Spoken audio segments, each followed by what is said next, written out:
Hey, salut à toi et bienvenue dans cette nouvelle vidéo. Là je suis avec Sacha, on est parti à Malte du coup pour bouger un petit peu, pour essayer de travailler ailleurs. En plus il fait hyper froid en France j'ai l'impression, et là du coup il fait hyper beau, le cadre est sympa. Et dans cette vidéo je voulais vous partager un petit tips day. Je reviens du séminaire de Maxence Rigotier. Alors je n'ai pas l'habitude de bouger des séminaires ou autres. Vous l'avez vu dans la dernière vidéo, j'étais là-bas à Paris. Et j'ai vu un truc, il y a une représentation de quelqu'un qui était super intéressante. C'était sur YouTube, une personne qui avait une grosse chaîne YouTube, à peu près je crois 300 000 abonnés sur YouTube. Et il conseillait quelque chose, mais j'aimerais revenir là-dessus et je suis pas totalement d'accord. Je vais vous expliquer pourquoi, et je pense que ça va être important pour votre business, surtout le contenu que vous allez produire sur YouTube. L'idée c'est que il disait, ce qu'il faut, et là on est d'accord, il faut produire un maximum de contenu pour votre chaîne YouTube. De toute votre chaîne YouTube, je le rappelle, c'est indispensable pour votre business, soit même du dropshipping ou peu importe. C'est indispensable, il vous le faut, vous n'avez pas le choix.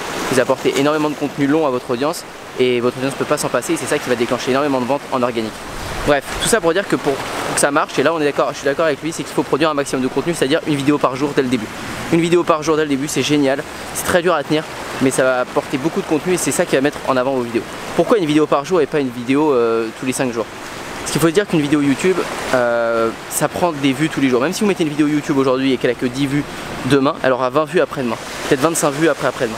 Et dans un mois, elle aura 60, 100 vues, 200 vues, 2000 vues. Et ça, c'est valable pour une vidéo. Mais si vous en mettez une autre le lendemain, du coup, ça vous fera un total du double de vues. Plutôt pas 10 vues en une seule journée, mais plutôt 20, plus après 60, 2000, 3000, etc. Plus vous multipliez, plus ça se multiplie. Et plus votre chiffre d'affaires, il grossit parce qu'il y a de plus en plus de gens sur vos pages. Donc tout ça, c'est hyper important et il faut du coup mettre vraiment beaucoup de vidéos, beaucoup de contenu. C'est pas l'idée, c'est pas de mettre du contenu comme un barbare sans regarder la qualité quoi. Faut essayer toujours de proposer un contenu qui est différent, de qualité, mais publier un maximum. Pour moi, il faut vraiment privilégier la quantité, mais bien sûr, il faut qu'il y ait une valeur ajoutée pour votre audience. Donc voilà, ça c'est une chose. Mais alors maintenant, son conseil à lui, à cette personne, c'est, et je l'ai déjà vu dans pas mal d'autres youtubeurs, c'est de tourner ses contenus à l'avance. Et ça, je suis pas d'accord.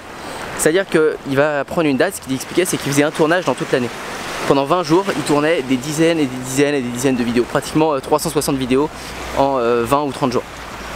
Et c'est pas bon pour moi. Ça veut dire que vous regardez la vidéo, peut-être 6 mois après, tous les conseils qu'il donne, c'est ce qu'il pensait il y a 6 mois, c'est pas ce qu'il pense maintenant. Et donc je trouve ça très nul. En fait, moi je regarde YouTube pour voir exactement ce que pensent les gens maintenant à l'instant donné. Là, je vous tourne cette vidéo. Maintenant, je la posterai ce soir. Vous savez ce que je pense maintenant. Ça se trouve, ce que je dis là, dans 6 mois, ce sera pas du tout ce que je penserais parce que j'aurais testé d'autres choses et j'aurais vu d'autres cas concrets. Et c'est forcé que j'aurais pas les mêmes idées. Donc, moi, vraiment, personnellement, je regarde YouTube et même Instagram. On regarde Instagram. Pourquoi il y a autant de personnes sur Instagram? Parce que c'est authentique. On voit des stories des gens dans la journée. C'est pour ça que ça marche bien. Mais si sur Instagram, on faisait la même chose, si tu enregistrais des stories il y a 6 mois et que tu les mettais 6 mois après, ça perdrait tout son sens. Tu vois l'idée? C'est vraiment ça. Et il y a beaucoup de youtubeurs qui font ça et lui il a une énorme chaîne, hein. il a beaucoup plus d'abonnés que moi, il a fait un beaucoup plus gros chiffre d'affaires que moi, donc j'ai tout le respect pour lui, il n'y a pas de souci. Mais sur ce point là, je trouve que c'est pas moi. Alors après, il a pas dit que c'était mieux ou pas mieux, mais il conseille de faire comme ça. Et moi je pense qu'il faut mieux se prendre la tête à faire des vidéos tous les jours. C'est sûr, il y a des jours où vous ne pourrez pas publier parce que vous êtes malade, parce que vous n'avez pas le moral, parce que vous n'avez pas de motivation. Mais il vaut mieux faire comme ça que de vouloir tout tourner d'un coup, parce que ça perd vraiment tout son sens. Moi, toutes les chaînes où c'est tourné d'un coup, j'en connais, je regarde pas.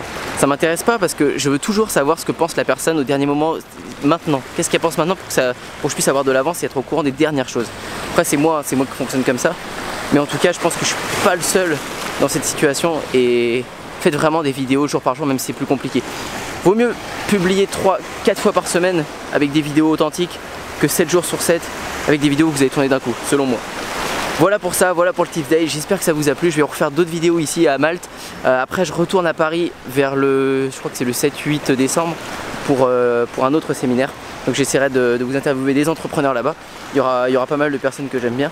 Et puis j'espère vous retrouver. Déjà à Paris, il y avait pas mal de personnes de la formation et de la chaîne YouTube. Donc c'était super sympa de pouvoir discuter avec vous et de vous rencontrer en vrai.